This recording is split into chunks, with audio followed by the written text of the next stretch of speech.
Welcome everybody to our CASFA training sessions today.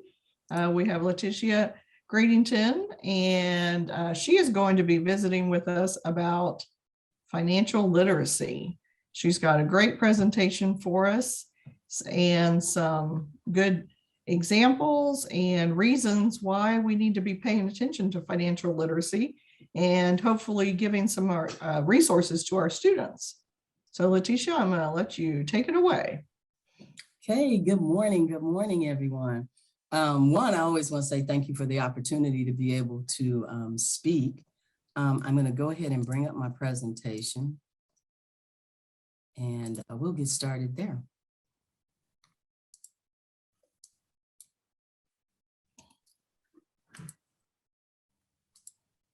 Okay, can everybody see that?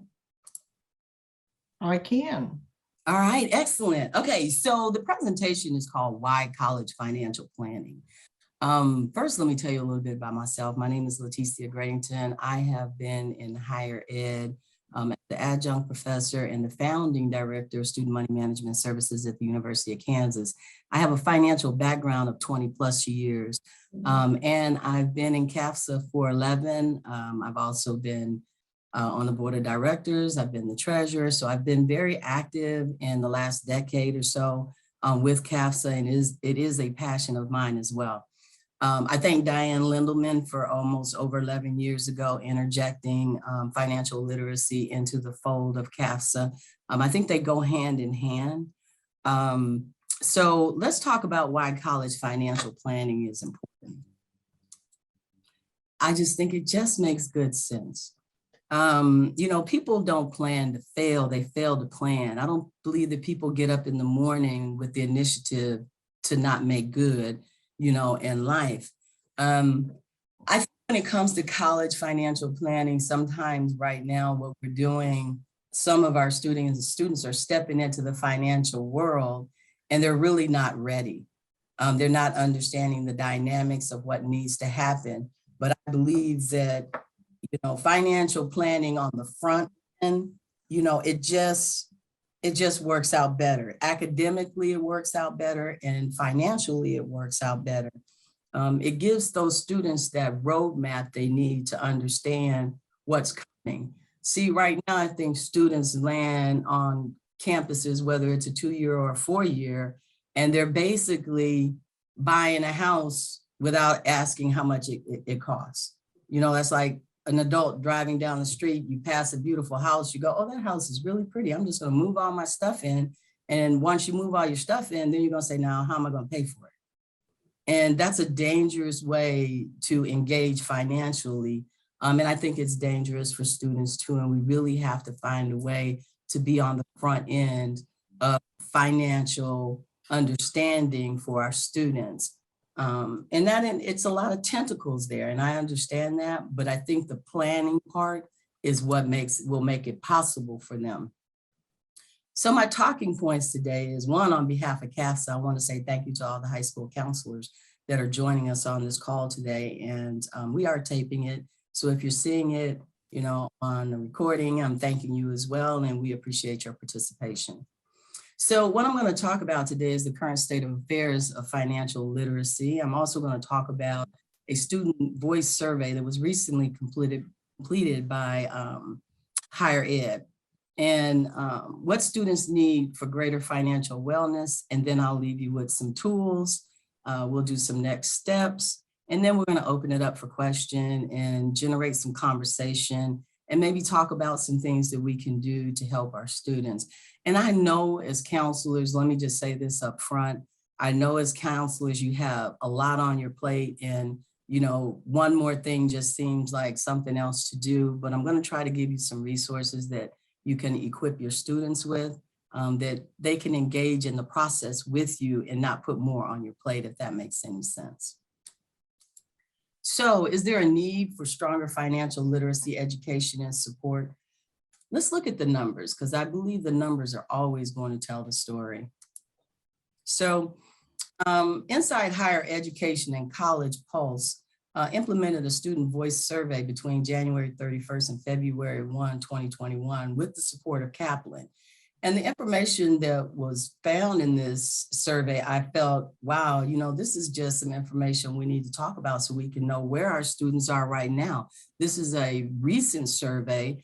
The survey was about 2,000 students, and those students resided in between 2 years, 4 years, private, public. So it was quite a mixture. And I will put the link towards the end, the link to this survey, so you can go out and look at it.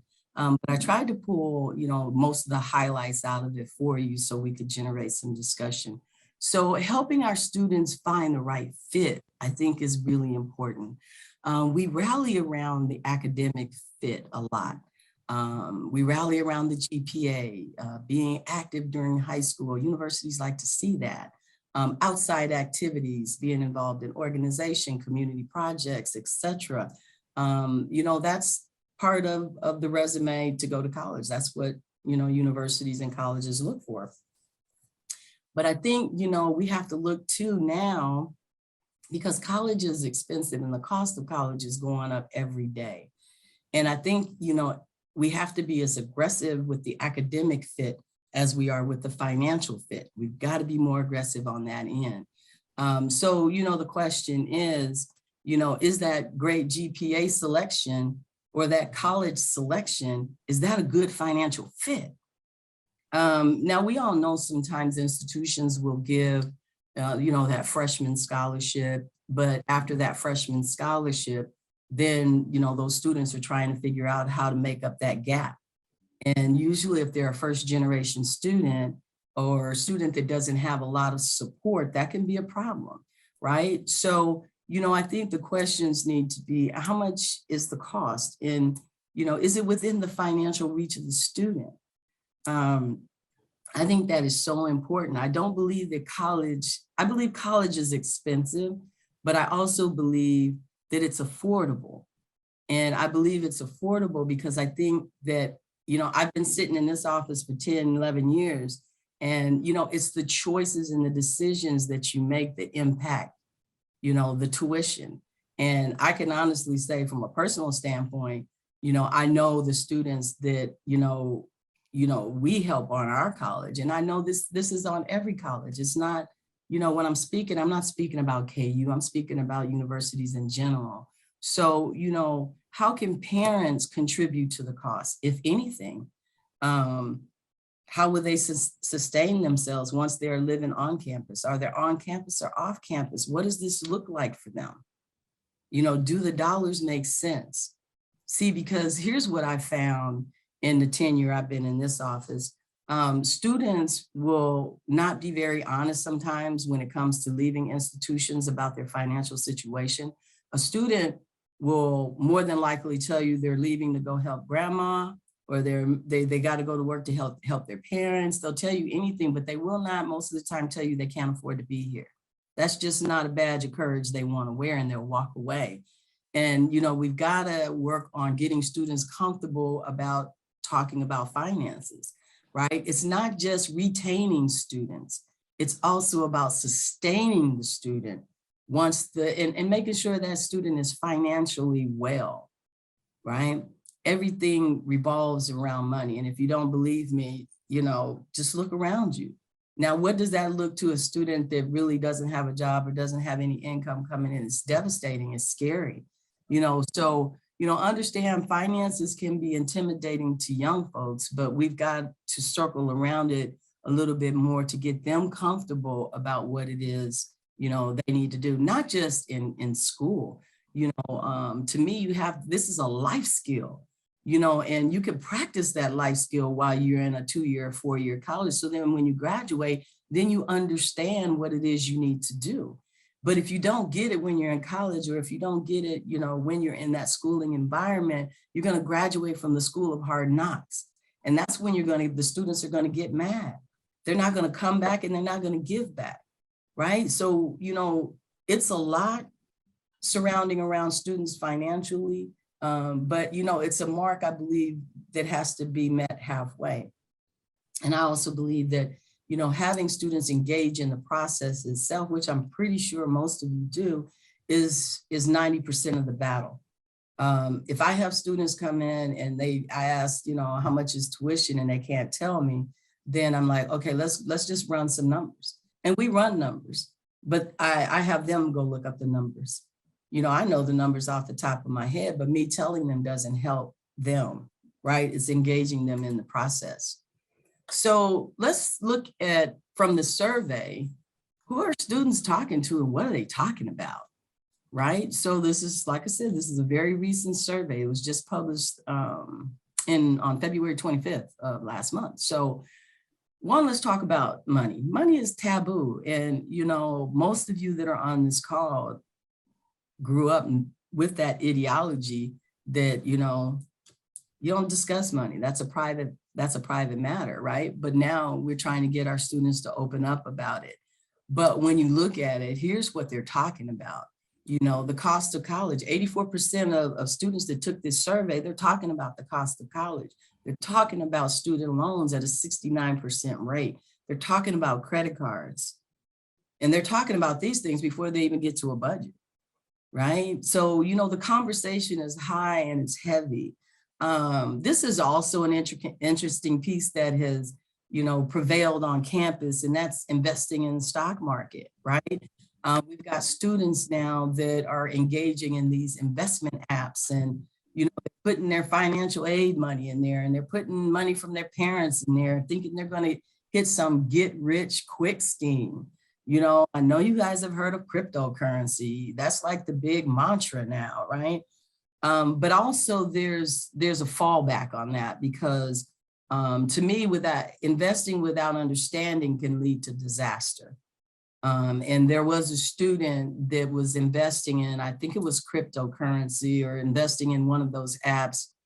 And the student thought that, you know, he owed $703,000 and committed suicide.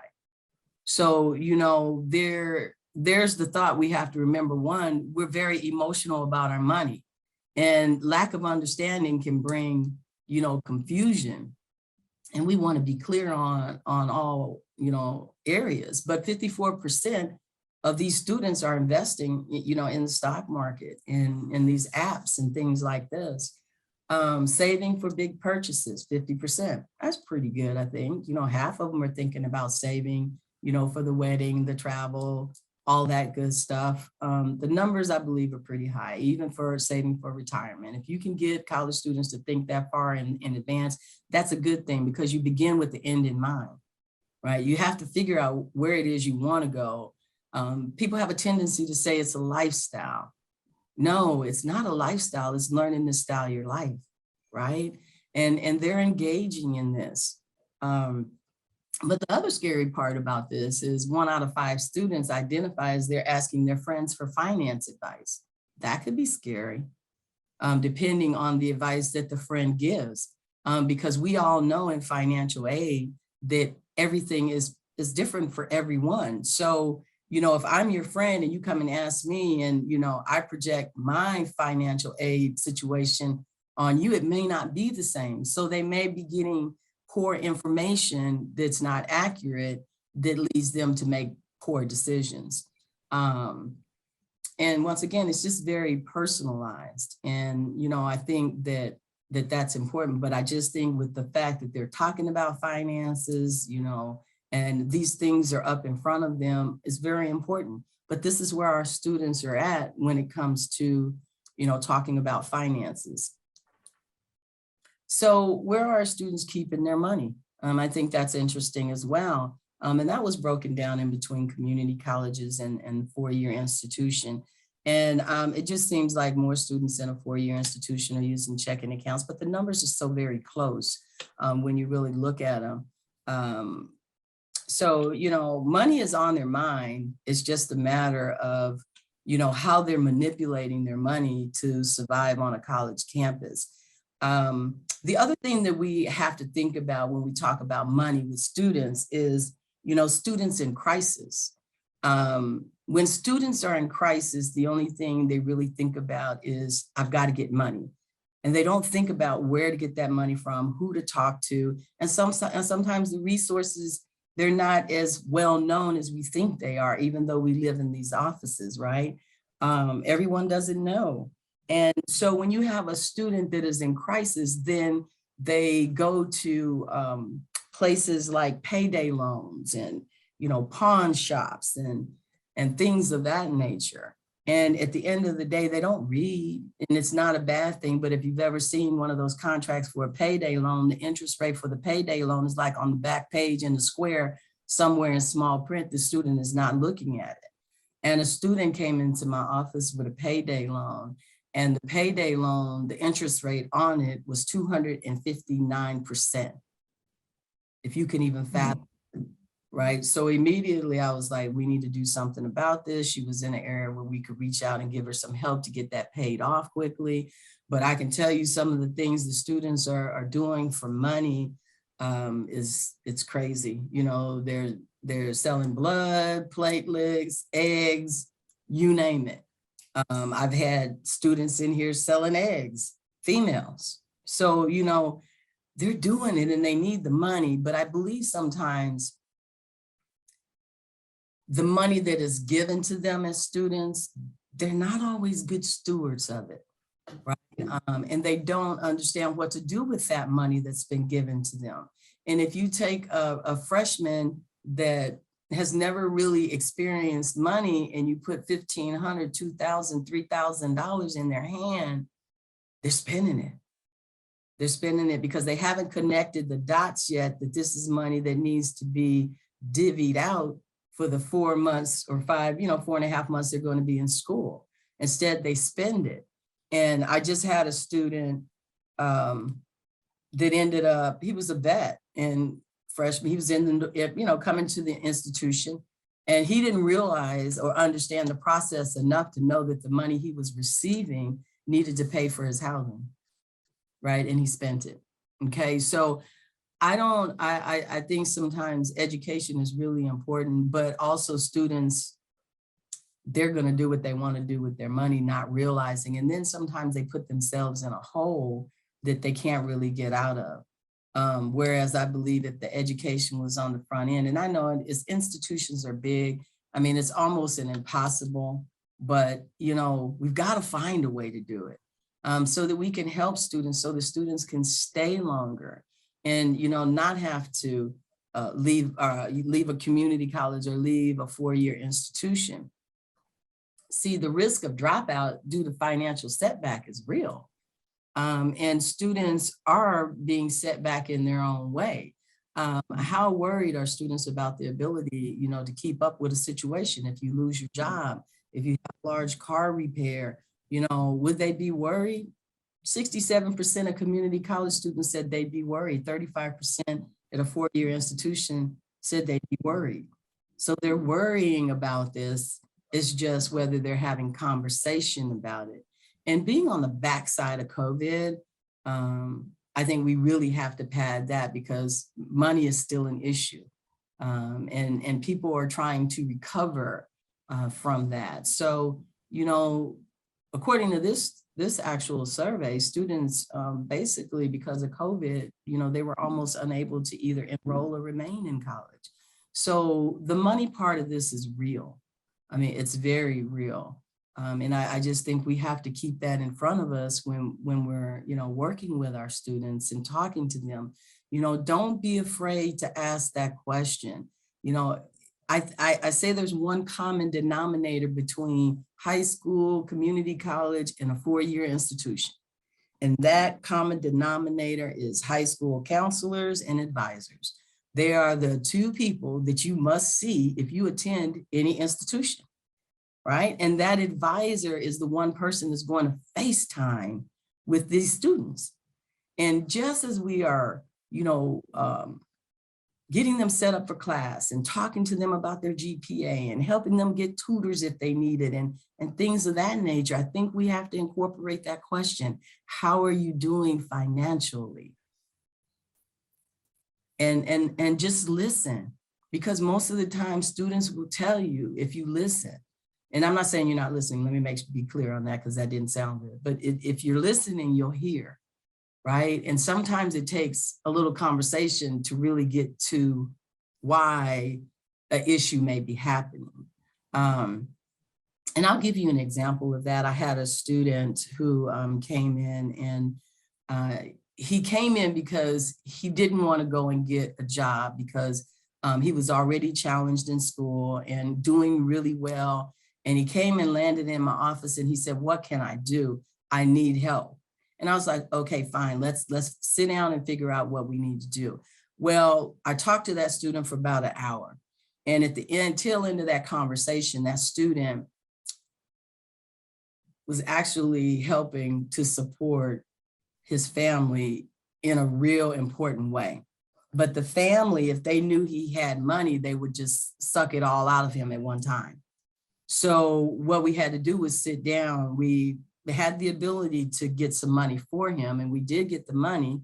But the coaching part of it was, please don't tell your parents that you have this money. If they need money, you have the money to write the check to help them, but you don't want to, go part-time to go full-time and lose your standing here. So in order to help this student through, he had a pot of money on the side.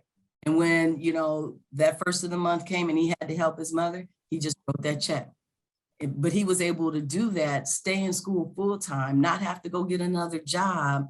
And, sometimes it's just having that conversation, because every situation is personalized and different. And that's how we have to deal with it when they come through. Like I said, I believe students are really adamant about understanding what they're doing, and they just need help. And sometimes I know our audience is wide and large, but we can help the ones that can help, that we can help. And I think that's probably the most important piece. See, the impact of COVID on students and families is real. The fallout from the pandemic, it threatens to depress this generation's prospects and constricts their opportunities far into adulthood. It's not just about being here for the here and now. It's about, the student loans you're taking in. And, I think student loan debt is important, and we need to rally around that too. But I think rallying around, the student loan debt, we also need to rally around helping them to understand the importance of their financial decisions, because those are the things that are going to impact them the most. And it has a ripple effect. It has a ripple effect. And, I can tell you right now, just from the longevity of the field, and me being in it, I'm still looking at adults that are in their 60s with student loans. So, and they took their student loans out 30 years ago. So, I think it is looking at the student loan debt, but I also think it's helping them to make good financial decisions that will impact that student loan debt in a positive way, right? Student loan debt is not a bad thing. And I say that all day, every day. Student loans were meant to help students, to assist students to go to school. And, in order to do that, I think you have to be a good steward of the money, and you have to understand where it's going and what you're spending it on. Sometimes our students wait until the last minute to do the important things, like looking for housing. And when you wait till the last minute, guess what? You get what's left over. And, most of the time, the most expensive stuff is what's left over. And it doesn't leave much choice or chance. So, I think that's really, really big. And just understanding the numbers, because the impact can be great. Just moving a student from one place to another, can define their existence for the rest of the semester. Putting them in a space they can afford to be in is important. Then they're not worried about money. They're worried about their, getting their education and the things that they should be worried about. So how can we help? And I always say that in a very loving way. How can we help? And I believe that help comes through compassion and conversation. We have to talk about money with purpose and understand the financial journey that comes along with it. Engage the student in that money process, because there is a process. And sometimes they don't always understand that. I know we speak the language every day. We know what subsidized, unsubsidized, we know what all of that is. But when we engage with incoming students, that's not always their vernacular, and they don't always understand. But at a high school level, You can engage them in doing the math. And I'll give you an example of what I mean when I say engage and do the math. I had a football coach here whose daughter was in high school trying to figure out what she wanted to do. So he sent her to me, and we sat down and we had a conversation. And what is it you want to do? Where do you want to go? And I actually had 3 universities of choice. And so I had her go out and do the math. How much does it cost to go here? How much is the housing? Do a comparison analysis and figure out. By the time we were done, she knew the answer and she was good with it. And actually, she ended up going out of state to Oklahoma. And it was actually cheaper for her to be in Oklahoma than it would have been for her to be in her home state. So, you know, money was on the table. So I just say engage them in it. And I think, one, they'll appreciate it more. It gives them, it empowers them to be able to understand and not feel like we're dancing around them with fancy verbiage that, you know, they can't comprehend. So, you know, counselors care. I know you care, because see, it doesn't matter what you teach. It doesn't matter, you know, what you talk about. If people don't know how much you care, they do not care how much you know, right? They've got to know you care. And I know every day, every way, we are out here working endlessly to help our students, you know, just continue to care, even when the road looks endless. And sometimes, you know, we do the work and it seems like a thankless job until you have that one student that'll come back and say, I made it because of you. I made it because you took the time to sit down and help me understand. Now, you know, institutions are big. We have 30,000 students. Can we sit down with every one of them? No, but we can sit down with the ones that need us, you know, and I think that's really important. So I want to leave you with a couple of tools. Time for Payback is a really cool interactive game, and it's interactive because they make the choices. And this is one I'm going to take 2 minutes and 2 seconds and just kind of show you how it goes. My college money plan is an assessment tool in its own way because it works like off the red light, green light, cautious theory. You enter your numbers, and if you begin to get into the red section, then you're usually going into Parent Plus loans and things of that nature. So, you know, you can use it to determine where you're safe, and you can use it to determine where you're really not. But it also helps them to choose a college they can afford. You know, how much student debt to take on, and what's the source of that debt, right? And it's surviving and thriving financially while in college and beyond. It's a tough lesson to learn, but I think, you know, all in all, it's worth the time and the energy that we give it. So I am going to go ahead really quickly, and I'm going to stop sharing, and I'm going to change my screen really quickly so that I can show you this awesome game. I have fun playing it myself. But anyway, it's put out by NextGen, who's a person, they're a personal finance folks. They do a lot of financial literacy work. But the name of this is called Payback. So once you click Payback, it takes you to the screen and it says, okay, now it's time to apply for college. Enter your details and find out where you'll be accepted. So what you'll do, you'll say, okay, I have a 4.0 GPA, I have medium extracurriculum, home state, let's say Kansas. All right, so let's apply.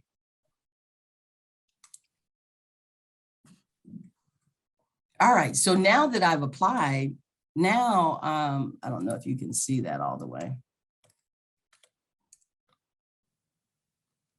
Now that I've applied, I have Kansas Sunflower, I can go to Vermont Maple Leaf, I can be the Faro or the Commuters. And you see the numbers, the numbers are clear. So let's say we want to be a Kansas Sunflower.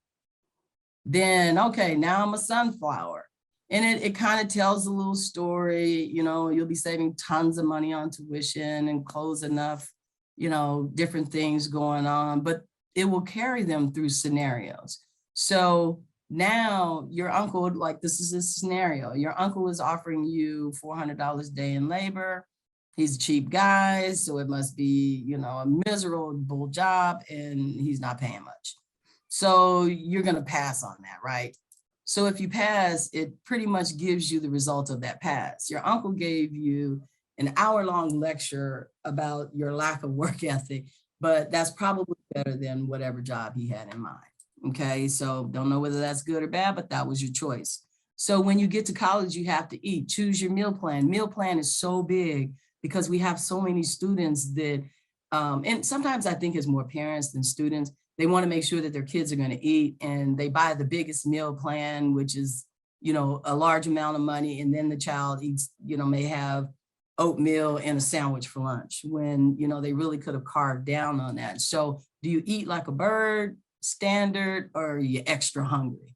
You know, so you pick whichever one. If you think you're the standard, that's okay. You'll have plenty to eat with this meal plan. But remember, it won't cover smoothies, coffee, and late night pizza. Right? So it kind of addresses some of the things that we deal with. Freshman year is almost here. It's time to sign up for a dorm room. Okay, this is really huge because this is one of the things that people wait till the last minute to do that costs them a lot of money, right? Do you want to request a single? Do you want to stay in a quad or just have a roommate?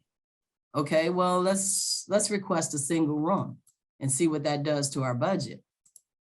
And when we request a single room, it's nice to have space. That's just yours, but privacy comes at a high price. And not having a roommate can be a little lonely, right? So I'm really not going to go through all of this, but I think, you know, at this point, you kind of have an ideal. And the fun thing about this is it takes them all the way to their senior year. So, I mean, I just think it's an exercise that, you know, you can actually go out and perform with your students, engage them. And, you know, students love that gaming effect. You know, it's just so you put something in a game. Let me tell you, we played financial football, and financial football is put out by Visa. But that's also an avenue to, you know, engage as well. But they just love it. Students will line up to play financial football. It's hilarious, right? And especially the guys, and they're all in there because they get to pick their teams in Dallas and, you know, whoever they want. But, you know, I just think that is it's a great tool. I use it with high school students. They come in and they get engaged in it, and they'll start it once and they'll be like, oh my gosh. And notice at the bottom on the right-hand side, it keeps a tally of all your tuition. They have to go through, they have to shop for their room, and it'll keep a tally of that debt as it's tallying up. So, you know, get in and, you know, mess around with that a little bit. If nothing else, pilot it with a couple of your students and see, you know, how it works for them, and, you know, get around them the best way that you can. So, you know, at this time, I know I've been talking for a minute, but I want to make sure that I open up the forum so that maybe we can talk about the information that I shared, or you may have questions.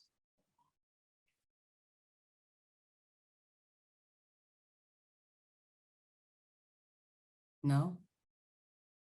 My question to the counselors is, have you seen any students change their mind of where they're going to go because of the cost?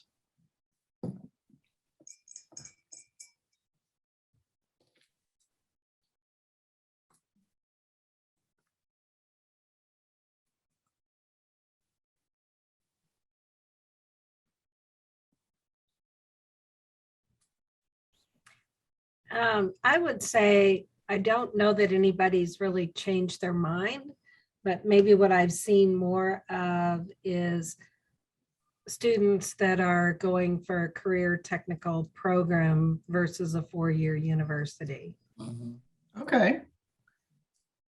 Yeah, I feel like there's been a lot of talk about that in Kansas. We've been hearing it for a number of years. And so I think finally, you know, people are starting to remember that message, and that's part of a daily conversation that they can have. Jacqueline put in the chat that she has seen many times students change their mind based on the cost. Yeah. I wanted to add that we have a university here in town, and most of the time students starts with a university that is out of town. And when they do their math and they try to apply scholarship and they don't get as much money as they were hoping, they start here usually. And maybe over the years they transfer. Okay. Because it looks like with the way things are going now, you know, if they can, you know, save as much money in that undergraduate, you know, journey, you know, graduate school is going to be where they're going to pick up, you know, more student loans or things of that nature. So, I mean, I always say, you know, sometimes depending on the personal situation, it may be advantageous for a student to go to a 2-year college. Nothing wrong with a 2-year college. Johnson County Community College is one of the best 2-year colleges in the state. And there's nothing wrong with that.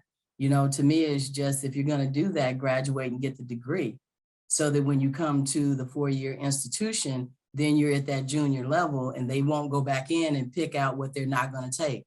Or either be very cognizant of the classes that you're taking to make sure that they're transferable to the university so that you're not wasting your time. Otherwise, you'll get here and by the time they say, we're not going to take this, this, and this, you're a freshman, right? So, Yeah. you know, I say embrace 2-year colleges. There's nothing wrong with that. It saves you money on the front end, and that's 2 years of, you know, student loan debt that you don't necessarily have to, you know, deal with, but you'll catch it maybe on the tail end if you do a graduate degree. But I don't like, I think both institutions, you know, do what they're supposed to do. You know, it's just it's a choice, once again, of sitting down and doing the math to figure out what works best for you. The ultimate goal to the game is to come out of the college of your choice with as less student loan debt as possible.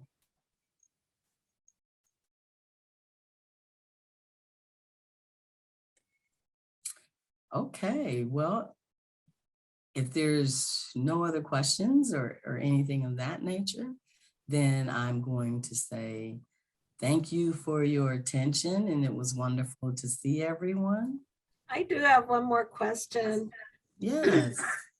I don't know if there are any webinars out there, if this is something CASFA could maybe address. And Letitia, you kind of brought up the information about student loans and people that are older that may have student loans as well.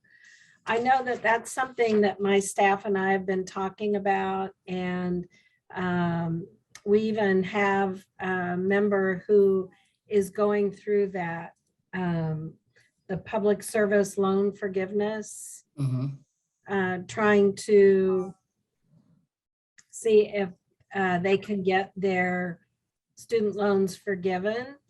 You know, and I think oftentimes, you know, classroom teachers, high school counselors and things, you know, is the awareness out there for them to understand if they're in this kind of a position, they might be eligible. I know there's a lot of ifs, ands, and buts about the loan forgiveness program. I don't know it all, but I've helped do some research on it. But I think that would be an excellent topic. Okay. If that's something you guys might be able to put together. Sounds great. Thank you for that Yes. suggestion. Sure. Absolutely.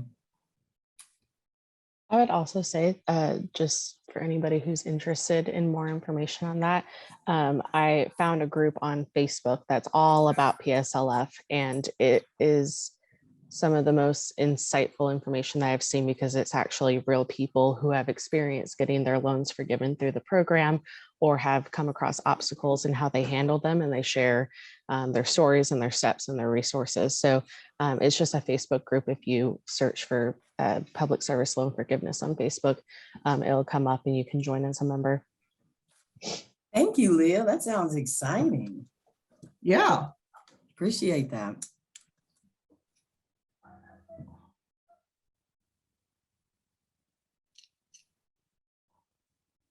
Okay, anything else for the good of the order? No? Well, okay, at this time, I want to say thank you for joining. It's been great to see everybody and have morning coffee and conversation around students and what we could do to help them. I would say I will also put the link out to the survey so you guys can actually go out and see the survey. So